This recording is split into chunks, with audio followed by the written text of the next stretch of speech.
Pemirsa, banjir air mata mewarnai nota pembelaan terdakwa kasus pembunuhan berencana Yosua, termasuk Richard Eliezer. Lantas apakah upaya bela diri terdakwa mampu meluluhkan hakim untuk menjatuhkan vonis minimal?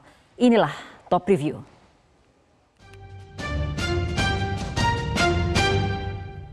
Nota pembelaan ini awalnya hendak saya beri judul Pembelaan yang Sia-sia.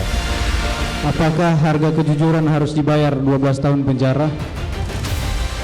Banjir air mata mewarnai sidang nota pembelaan atau pledoi terdakwa Richard Eliezer di Pengadilan Negeri Jakarta Selatan Rabu 25 Januari 2023. Richard yang duduk di kursi pesakitan menyampaikan permohonan maaf kepada orang tuanya, Junus Lumiu dan Rindeke Alma Pudihang karena harus bersedih akibat kejujuran yang menyeretnya menjadi terdakwa kasus pembunuhan berencana Yosua. Juga kepada kedua orang tua saya dan keluarga saya. Mohon maaf Mama, Papa. Maafkan saya atas peristiwa yang terjadi ini. Sehingga membuat Mama dan Papa serta keluarga bersedih dan kelelahan. Maafkan kalau karena kejujuran saya ini sudah membuat Mama sedih harus melihat saya di sini.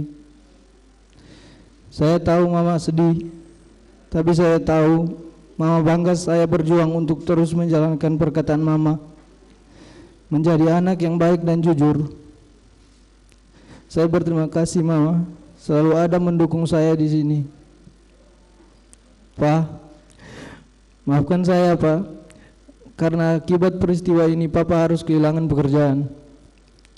Terima kasih untuk Mama dan Papa karena telah mengajarkan nilai-nilai kebaikan, kejujuran, dan kerja keras dalam hidup saya dan kakak saya sejak kami kecil. Selain kepada kedua orang tuanya, Eliezer juga memohon maaf kepada tunangannya, Duce Maria Angelin Kristanto. Saya juga meminta maaf kepada tunangan saya karena harus bersabar menunda rencana pernikahan kami. Walaupun sulit diucapkan, tapi saya berterima kasih atas kesabaran dan cinta kasih dan perhatian. Kalaupun kamu harus menunggu, tunggulah saya menjalani proses hukum ini. Kalaupun lama, saya tidak akan egois dengan memaksa kamu menunggu saya. Namun yang paling menyesakan bagi Eliezer, karirnya sebagai anggota Polri berantakan ketika ia diperalat oleh mantan Kadif Propam Polri, Verdi Sambo. Eliezer tidak menyangka usahanya 4 kali mengikuti tes sebagai anggota Polri hancur dalam sekejap ketika Verdi Sambo tega membohongi dan memperalatnya untuk membunuh rekannya Yosua. Di usia saya ini tidak pernah terpikirkan ternyata oleh atasan saya, di mana saya bekerja memberikan pengabdian kepada seorang jenderal berpangkat bintang 2 yang sangat saya percaya dan saya hormati, di mana saya yang hanya seorang prajurit rendah berpangkat barada yang harus mematuhi perkataan dan perintahnya. Ternyata saya diperalat, saya dibohongi dan disia-siakan.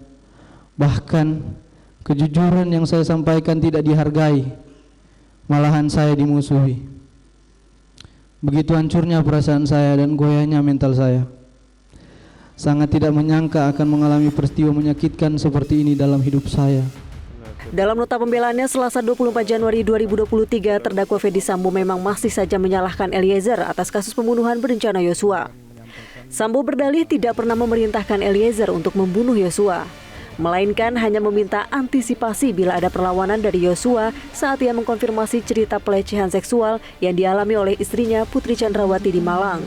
Majelis Hakim yang mulia, pada saat pembicaraan dengan Ricky Rizal maupun Richard Eliezer di Saguling, sama sekali tidak ada rencana maupun niat yang saya sampaikan untuk membunuh Yosua, sebagaimana yang dituduhkan penuntut umum dalam surat tuntutannya yang hanya bersandar pada keterangan terdakwa Richard Eliezer.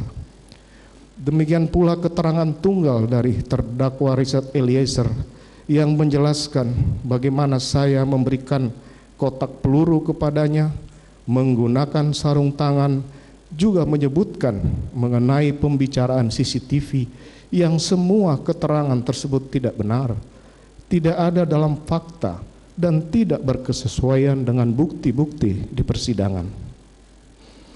Meskipun benar saya telah meminta backup untuk mengantisipasi kemungkinan perlawanan dari Yosua.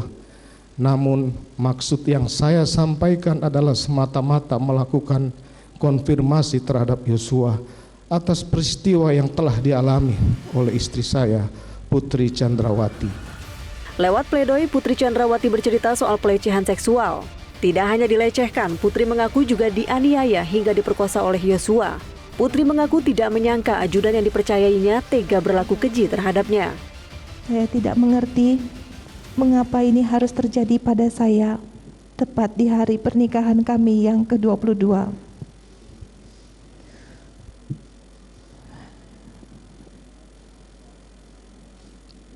Yosua melakukan perbuatan keji terhadap saya.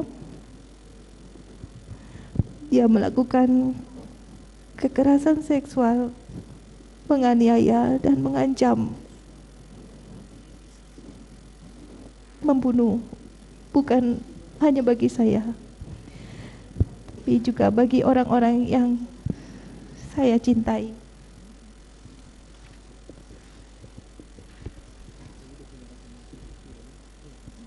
Jika ada orang lain yang mengetahui apa yang ia lakukan. Bagi pakar hukum pidana Jamin Ginting, wajar jika kelima terdakwa kasus pembunuhan Yosua berusaha meyakinkan hakim dan meraih simpatinya melalui nota pembelaan. Untuk Eliezer sendiri, Jamin memprediksi kecil kemungkinan mendapatkan vonis bebas. Saya kira ini sah-sah saja, tapi dalam perhitungan saya kecil kemungkinan hal itu bisa dikabulkan oleh hakim ya. Yang pasti yang paling memungkinkan ya bukan bebas, tetapi hukumannya lebih ringan di antara para terdakwa lainnya, begitu. Kenapa? Karena dia adalah pembuka Pandora kejahatan ini dan hakim sudah memperlakukan dia sebagai GC, tinggal menunggu penetapan dalam putusan aja dan akan ada pengurangan hukuman yang saya kira dia adalah orang yang akan mendapatkan hukuman lebih rendah dibandingkan dari pelaku lainnya, begitu. Tuntutan 12 tahun penjara dari jaksa penuntut umum memantik kekecewaan mendalam di diri Eliezer dan banyak pihak. Eliezer merasa kejujurannya sebagai justice kolaborator tidak berharga karena dituntut 4 tahun lebih tinggi dari Putri Chandrawati. Terlebih Fedy Sambo terus bersiasat meloloskan diri dari hukuman maksimal seumur hidup atau hukuman mati dengan terus menyalahkan Eliezer. Upaya membela diri sudah dilakukan Eliezer. Namun mampukah pledoi itu meluluhkan hati majelis hakim?